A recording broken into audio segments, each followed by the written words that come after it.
ನಮಸ್ತೆ ನನ್ನೆಲ್ಲ ಪ್ರೀತಿಯ ವೀಕ್ಷಕರಿಗೆ. ಫ್ರೆಂಡ್ಸ್, ಇವತ್ತಿನ ಈ ಒಂದು ವಿಡಿಯೋದಲ್ಲಿ ನಾವು ಸಂಬಂಧಗಳ ಬಗ್ಗೆ ತಿಳ್ಕೊಳ್ಳೋಣ. ಈ ಸಂಬಂಧಗಳಲ್ಲಿ ತುಂಬ ರೀತಿಯಾದಂತಹ ಸಂಬಂಧಗಳು ಬರುತ್ತೆ. ಸೊ ನಾವು ಅದರಲ್ಲಿ ತುಂಬ ಅಮೂಲ್ಯವಾದಂತಹ ಒಂದು ಸಂಬಂಧ, ಒಂದು ಪ್ರೀತಿ, ಗಂಡ ಹೆಂಡತಿಯ ಸಂಬಂಧದ ಬಗ್ಗೆ ತಿಳ್ಕೊಳ್ಳೋಣ. ನಾನು ಇತ್ತೀಚಿನ ದಿನಗಳಲ್ಲಿ ನೋಡ್ತಾ ಇದ್ದೀನಿ, ಈ ಒಂದು ಗಂಡ ಹೆಂಡತಿ ಸಂಬಂಧಗಳಲ್ಲಿ ತುಂಬ ಏರಿಳಿತ ಆಗ್ತಿರ್ತಕ್ಕಂತಹದ್ದು. ಹಾಗಾಗಿ ಈ ಒಂದು ಟಾಪಿಕ್ನ ನಾನು ತಗೊಂಡಿದ್ದೀನಿ.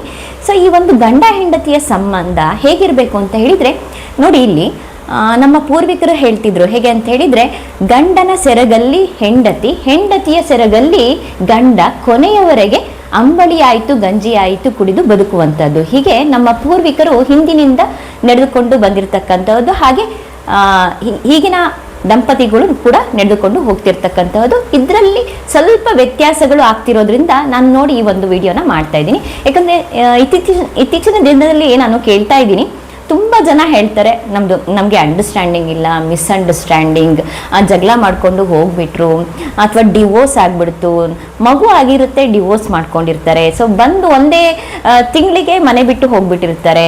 ಸೊ ಅದು ಗಂಡಾಗಿರ್ಬೋದು ಅಥವಾ ಹೆಣ್ಣಾಗಿರ್ಬೋದು. ಇಲ್ಲಿ ನಾನಿಲ್ಲಿ ಗಂಡಿನ ಬಗ್ಗೆ ಆಗಿ ಮಾತಾಡ್ತಿಲ್ಲ ಅಥವಾ ಹೆಣ್ಣಿನ ಬಗ್ಗೆ ಆಗಿ ಮಾತಾಡ್ತಿಲ್ಲ. ಇಬ್ರು ಪರ ಮತ್ತು ವಿರೋಧ ಎರಡೂ ಕೂಡ ನಾನು ಮಾತಾಡ್ತಿದ್ದೀನಿ. ಯಾಕಂದರೆ ಎರಡೂ ಸೈಡಿಂದ ಪ್ರಾಬ್ಲಮ್ ಆದಾಗ ಮಾತ್ರ ಇಲ್ಲಿ ಸಂಬಂಧದಲ್ಲಿ ವ್ಯತ್ಯಾಸ ಆಗುವಂಥದ್ದು. ನೋಡಿ, ಒಂದು ಕೈಯಲ್ಲಿ ಯಾವತ್ತೂ ಚಪ್ಪಾಳೆ ಆಗೋಕ್ಕೆ ಸಾಧ್ಯನೇ ಇಲ್ಲ. ಎರಡು ಕೈ ಸೇರಿದ್ರೆ ಮಾತ್ರ ಚಪ್ಪಾಳೆ. ಇಲ್ಲಿ ಯಾವುದೇ ಒಂದು ವಿಷಯದಲ್ಲಾಯಿತು ಅಥವಾ ಈ ಸಂಬಂಧದ ವಿಷಯದಲ್ಲಾಯಿತು, ಒಂದೇ ಕೈಯಿಂದ ಆಗಿದೆ ಅನ್ನೋದು ಸುಳ್ಳು. ಎರಡೂ ಕಡೆಯಿಂದ ಸೇರಿದ್ರೇನೆ ಆ ಒಂದು ತೊಂದರೆಗಳು, ಮಿಸ್ಅಂಡರ್ಸ್ಟ್ಯಾಂಡಿಂಗ್ಗಳು ಬರುವಂಥದ್ದು. ಸೊ ಹಾಗಾಗಿ ಇಲ್ಲಿ ಗಂಡಾಯಿತು ಅಥವಾ ಹೆಣ್ಣಾಯಿತು ಇಬ್ಬರು ಸಮನಾಗಿ ಹೊಂದಿಕೊಂಡು ಹೋಗುವಂಥದ್ದು ತುಂಬ ಅನಿವಾರ್ಯವಾಗಿರುತ್ತೆ. ಹೇಗೆ ಅಂದರೆ, ಈಗ ನೋಡಿ, ನೀವು ಮದುವೆ ಮಾಡ್ಕೊಂಡಿರ್ತೀರ. ಮದುವೆ ಮಾಡ್ಕೊಳ್ಳುವಾಗ ಅಗ್ನಿ ಸಾಕ್ಷಿಯಾಗಿ ತಾಳಿ ಗಂಡ ಕಟ್ಟಿರ್ತಾನೆ, ನೀವು ಕೂಡ ಕಟ್ಟಿಸ್ಕೊಂಡಿರ್ತೀರ. ಇಬ್ಬರು ಕೂಡ ನೀವು ಅಲ್ಲಿ ಒಂದು ಪ್ರಾಮಿಸ್ನ ಮಾಡಿರ್ತೀರ, ಕೊನೆವರೆಗೂ ನಾವು ಚೆನ್ನಾಗಿ ಬಾಳ್ತೀವಿ ಅಂತ ಹೇಳಿ. ಸೊ ಇಬ್ಬರು ಕೂಡ ನಾವು ಚೆನ್ನಾಗೇ ಬದುಕಬೇಕು ಅಂತ ಹೇಳಿ ಅಂದ್ಕೊಂಡಿರ್ತೀರ. ಇಲ್ಲಿ ಗಂಡು ಕೂಡ ನಾನು ಜಗಳ ಆಡಬೇಕು ಅಂದ್ಕೊಂಡಿರಲ್ಲ, ಹೆಣ್ಣು ಕೂಡ ಅಂದ್ಕೊಂಡಿರಲ್ಲ.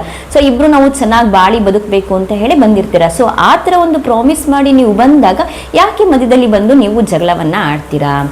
ಸೊ ಇದ್ರ ಬಗ್ಗೆ ನಾವು ಇಲ್ಲಿ ಮಾತಾಡ್ತಿರ್ತಕ್ಕಂಥದ್ದು. ಯಾಕಂದರೆ ಈಗ ತುಂಬ ನೋಡ್ತಾ ಇದ್ದೀರಾ ನೀವು, ಬಂದು ಒಂದು 4 ದಿನ ಆಗಿರಲ್ಲ ಡಿವೋರ್ಸ್ ಕೇಳ್ತಾರೆ. ಹುಡುಗನೂ ಕೇಳ್ತಾನೆ, ಹುಡುಗಿನೂ ಕೇಳ್ತಾರೆ. ಕಾಮನ್ ಆಗಿಬಿಟ್ಟಿದೆ. ಇಲ್ಲಿ ಯಾರು ಹೆಚ್ಚು ಯಾರು ಕಡಿಮೆ ಅಂತ ಹೇಳಲಿಕ್ಕಾಗಲ್ಲ. ಸೊ ನಾನಿಲ್ಲಿ ಏನು ಹೇಳ್ತಾ ಇರೋದು ಅಂದರೆ, ಸೊ ಎಲ್ಲದಕ್ಕೂ ನೀವು ಬೇರೆ ಆಗೋದೇ ಅಥವಾ ಜಗಳ ಮಾಡ್ಕೊಳ್ಳೋದೇ ಸೊಲ್ಯೂಷನ್ ಅಲ್ಲ. ಸೊ ಸುಮಾರು ದಾರಿಗಳಿದೆ ಲೈಫಲ್ಲಿ. ನೋಡಿ, ಏನೋ ಒಂದು ಸಣ್ಣ ಪ್ರಾಬ್ಲಮ್ನೇ ದೊಡ್ಡದಾಗಿದೆ ಅಂತೇಳಿ ನೀವು ತಿಳ್ಕೊಬಿಡ್ತೀರಾ. ಸೊ ಹಾಗಲ್ಲ, ಲೈಫ್ ಅನ್ನೋದು ತುಂಬ ಸುಂದರವಾಗಿದೆ. ನೀವು ಹೇಗೆ ತಗೋತೀರಾ ಅನ್ನೋದ್ರ ಮೇಲೆ ಡಿಪೆಂಡ್ ಆಗಿರುತ್ತೆ. ಸೊ ನೋಡಿ, ನೀವು ಹಿಂದಿನ ಕಾಲದಲ್ಲೆಲ್ಲ ಎಷ್ಟೇ ಕಷ್ಟ ಇದ್ರು, ಹೊಡೆದ್ರು, ಬೈದ್ರು, ಏನೇ ಮಾಡಿದ್ರು 4, 5, 7 ಮಕ್ಕಳು ಮಾಡಿಕೊಂಡು ಆರಾಮಾಗಿ ಸಂತೋಷವಾಗಿ ಅವರು ಹೊಡೆತ ತಿಂದೇ ಜೀವನ ಮಾಡ್ತಾ ಇದ್ರು. ಸೊ ಅವರೆಲ್ಲ ತುಂಬ ಚೆನ್ನಾಗೇ ಬದುಕಿದ್ದಾರೆ. ಸೊ ಆ ಉದಾಹರಣೆಗಳು ತುಂಬ ನಿಮಗೆ ಗೊತ್ತಿದೆ. ಹಾಗಾಗಿ ನಾನೇನು ಹೇಳೋದು ಅಂತ ಹೇಳಿದರೆ, ನೀವು ಅಗ್ನಿ ಸಾಕ್ಷಿಯಾಗಿ ತಾಳಿ ಕಟ್ಟಿ ಇಬ್ಬರು ಹೊಂದ್ಕೊಂಡು ಬಂದಾದ್ಮೇಲೆ ಇಲ್ಲಿ ಯಾಕೆ ನೀವು ಜಗಳವನ್ನು ಆಡ್ತೀರಾ? ಸೊ ಇಲ್ಲಿ ನೋಡಿ, ಇಬ್ಬರಲ್ಲಿ ಒಬ್ಬರಾದರೂ ಸೋಲ್ಬೇಕಾಗತ್ತೆ. ಇಲ್ಲಿ ನೋಡಿ, ಇಲ್ಲಿ ನಿಮಗೆ ಗಂಡ ಅಡ್ಜಸ್ಟ್ ಆಗಿಲ್ವಾ, ಹೆಂಡತಿ ಅಡ್ಜಸ್ಟ್ ಆಗಬೇಕಾಗತ್ತೆ. ಹೆಂಡತಿ ಅಡ್ಜಸ್ಟ್ ಆಗಿಲ್ವಾ, ಗಂಡ ಅಡ್ಜಸ್ಟ್ ಆಗಬೇಕಾಗತ್ತೆ. ಇಲ್ಲಿ ಯಾಕೆ ನಾನು ಹೆಚ್ಚು ಅನ್ನತಕ್ಕಂಥದ್ದು. ಸೊ ಇದು ಬೇಡ. ಸೊ ಇಲ್ಲಿ ನೋಡಿ, ನಾನೇನು ಹೇಳೋದು ಅಂತ ಹೇಳಿದರೆ, ನೋಡಿ, ಈಗ ಒಂದು ಹೆಣ್ಣು ನಿಮ್ಮ ಮನೆಗೆ ಬರ್ತಾರೆ ಅಂತ ಹೇಳಿದರೆ, ಅವರು ಹುಟ್ಟಿದಾಗಿನಿಂದ ಅವರ ಮನೆಯನ್ನು ಬಿಟ್ಟು ಗಂಡನ ಮನೆಗೆ ಬರ್ತಾರೆ. ಅಂದರೆ ಅವರು ಬೆಳೆದಂತಹ ಶೈಲಿ ಬೇರೆ, ಅವರ ಅಪ್ಪ ಅಮ್ಮನ ಹತ್ರ ಹೊಂದ್ಕೊಂಡಿರೋ ರೀತಿ ಬೇರೆ. ಸೊ ಎಲ್ಲವನ್ನು ಅವರು ಬಿಟ್ಟು ನಿಮ್ಮನೆಗೆ ಬಂದಾಗ ಸ್ವಲ್ಪ ನೀವು ಗಂಡಾದವರು ನೀವು ಸ್ವಲ್ಪ ಜಾಸ್ತಿ ಹೊಂದ್ಕೋಬೇಕಾಗತ್ತೆ. ಸೊ ನಾನು ಇಲ್ಲಿ ಯಾರು ಪರ ವಿರೋಧ ಮಾತಾಡ್ತಿಲ್ಲ, ಬಟ್ ನಾನು ಹೊಂದಾಣಿಕೆ ಹೇಗೆ ಅಂತ ಹೇಳ್ತಿದ್ದೀನಿ. ಒಂದು ಹೆಣ್ಣು ಬರುವಾಗ ಅವಳೆಲ್ಲ ಆಸೆ ಕನಸನ್ನು ಹೊತ್ಕೊಂಬಂದಿರ್ತಾಳೆ. ಗಂಡನ ಮನೆಗೆ ಹೋಗಿ ಒಳ್ಳೆ ಹೆಸರು ತೊಗೋಬೇಕು, ನಾನು ಒಳ್ಳೆ ಪ್ರೀತಿಯಿಂದ ಇರಬೇಕು, ನಾನು ಗಂಡನ ಜೊತೆ ಹಾಗಿರಬೇಕು ಹೀಗಿರಬೇಕು, ಎಲ್ಲ ಕನಸನ್ನು ಕಟ್ಕೊಂಡಿರ್ತಾಳೆ. ಆಗ ನೀವೇನು ಮಾಡಬೇಕಾಗತ್ತೆ, ಸ್ವಲ್ಪ ಹೊಂದ್ಕೋಬೇಕಾಗತ್ತೆ. ಯಾಕಂದರೆ ಬಿಗಿನಿಂಗಲ್ಲಿ ನೀವು ಸ್ವಲ್ಪ ಜಾಸ್ತಿ ಟೈಮ್ನ ಹೆಣ್ಣಿಗೆ ಕೊಡಬೇಕಾಗತ್ತೆ. ನೀವು ಸ್ಟಾರ್ಟಿಂಗಲ್ಲೇ ನಿಮ್ಮ ಕೆಲಸದ ಬ್ಯುಸಿ ಅಥವಾ ನಿಮ್ಮ ಮನೇಲಿ ಏನೋ ಜಗಳ, ನಿಮ್ಮೇನೋ ಡಿಸ್ಟರ್ಬೆನ್ಸ್ ಎಲ್ಲ ತೊಗೊಂಡೋಗಿ ಆ ಹುಡುಗಿ ಮೇಲೆ ಹೇರಿದ್ರೆ ಆ ಹುಡುಗಿ ಮೈಂಡು ಅಲ್ಲೇ ಸ್ವಲ್ಪ ಹಾಳಾಗ್ಬಿಡುತ್ತೆ. ಸೊ ಅದನ್ನು ಮಾಡ್ಕೋಬೇಡಿ. ನೀವೇನು ಮಾಡಿ ಅಂತ ಹೇಳಿದರೆ, ಸೊ ಸ್ಟಾರ್ಟಿಂಗಲ್ಲಿ ನೀವು ಆದಷ್ಟು ಆ ಹುಡುಗಿಗೆ ಟೈಮ್ ಕೊಡೋವಂಥದ್ದು, ಒಂದು ಪಿಕ್ಚರಿಗೆ ಕರ್ಕೊಂಡು ಹೋಗುವಂಥದ್ದು, ಆಮೇಲೆ ಇಲ್ಲ ಒಂದು ಕಾರಲ್ಲಿ ಒಂದು ರೌಂಡ್ ಅಥವಾ ಬೈಕಲ್ಲಿ ಒಂದು ರೌಂಡ್ ಹೋಗುವಂಥದ್ದು, ಒಂದು ವಾಕ್ ಹೋಗುವಂಥದ್ದು, ಅವ್ರ ಜೊತೆ ಕುತ್ಕೊಂಡು ನೀವು 1-2 ಒಳ್ಳೆ ಮಾತುಗಳನ್ನು ಆಡೋವಂಥದ್ದು, ಇದನ್ನೆಲ್ಲ ನೀವು ಮಾಡಬೇಕಾಗತ್ತೆ. ಸೊ ಇಲ್ಲಿ ಹೆಣ್ಣು ಕೂಡ ಅಷ್ಟೇ, ನೀವು ಅಲ್ಲಿ ಹೋಗಿರ್ತೀರಾ, ಹೋದಾಗ ಅವರು ತುಂಬ ಕೆಲಸದಲ್ಲಿ ಬ್ಯುಸಿ ಆ ಥರ ಏನಾರು ಇದ್ದರೆ ನೀವು ಕೂಡ ಅರ್ಥ ಮಾಡಿಕೊಂಡು ನಿಮಗೆ ಒಂದು ಫ್ರೀ ಟೈಮ್ ನೋಡಿಕೊಂಡು ಆ ಟೈಮಲ್ಲಿ ನೀವು ಗಂಡನ ಜೊತೆ ಮಾತಾಡೋವಂಥದ್ದು, ಫ್ರೀಯಾಗಿ ಕಾಲವನ್ನು ಕಳೆಯೋವಂಥದ್ದು, ಅವರನ್ನು ಅರ್ಥ ಮಾಡ್ಕೊಳ್ಳೋಕ್ಕೆ ಟೈಮನ್ನು ತೊಗೊಳ್ಳೋ ಅಂಥದ್ದು ನೀವು ಮಾಡಬೇಕಾಗತ್ತೆ.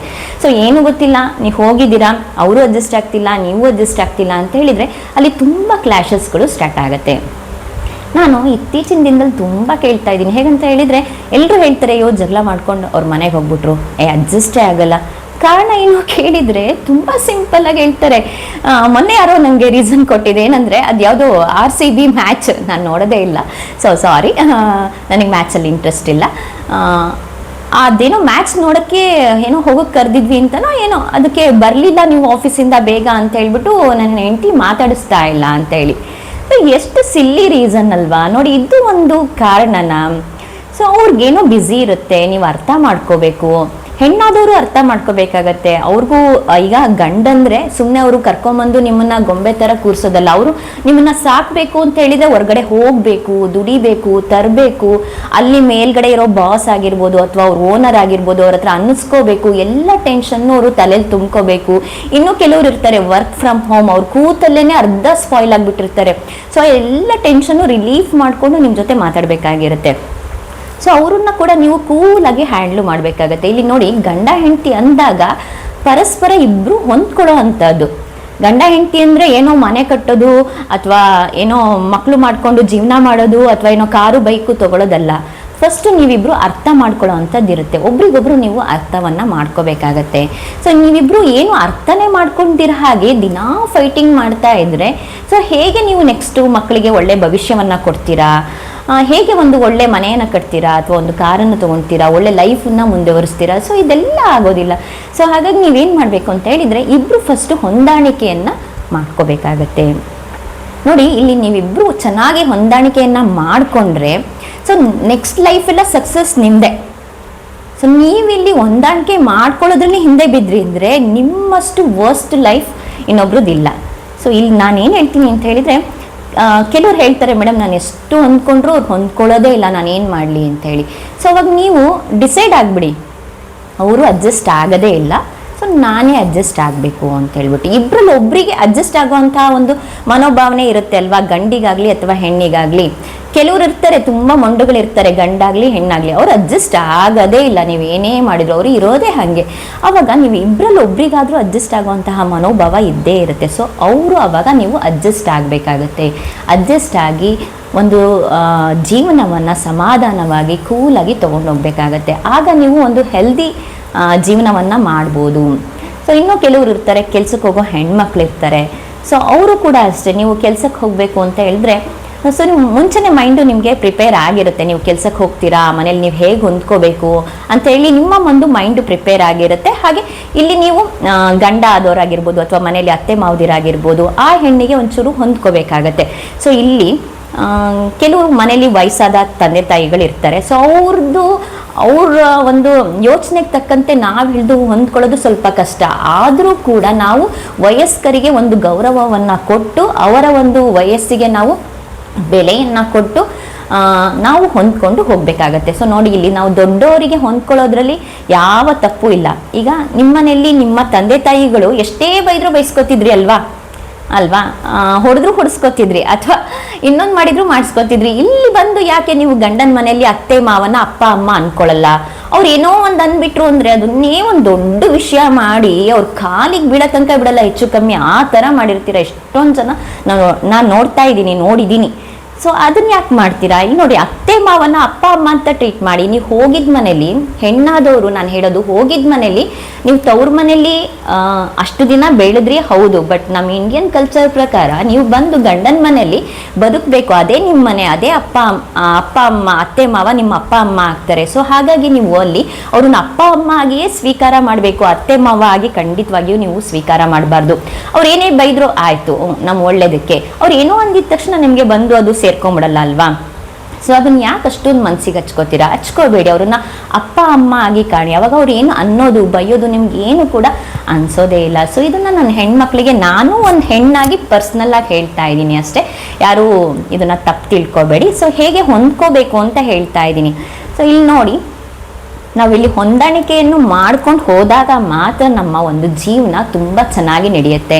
ಇಲ್ಲ ಎಲ್ಲದಕ್ಕೂ ಡಿವೋರ್ಸೇ ಸೊಲ್ಯೂಷನ್ನು, ಇಲ್ಲ ಮನೆ ಬಿಟ್ಟು ಹೋಗೋದೇ ಸೊಲ್ಯೂಷನ್ನು ಈ ಥರ ಅಂತ ಅಂದ್ಕೊಂಡ್ರೆ ನೀವು ಎಲ್ಲಿವರೆಗೂ ಹೋದ್ರೂ ಕೂಡ, ಅಥವಾ ನೀವು ಇನ್ನೊಂದು ಲೈಫನ್ನು ಆರಿಸ್ಕೊಂಡ್ರು ಕೂಡ ಆ ಲೈಫಲ್ಲಿ ಕೂಡ ನೀವು ಇದನ್ನೇ ಮಾಡ್ತೀರಾ. ಆ ಲೈಫಲ್ಲಿ ಕೂಡ ನೀವು ಮನೆ ಬಿಟ್ಟು ಹೋಗ್ತೀರಾ, ಡಿವೋರ್ಸ್ ತಗೋತೀರಾ, ಇನ್ನೊಂದು ಮದುವೆ ಆಗ್ತೀರಾ.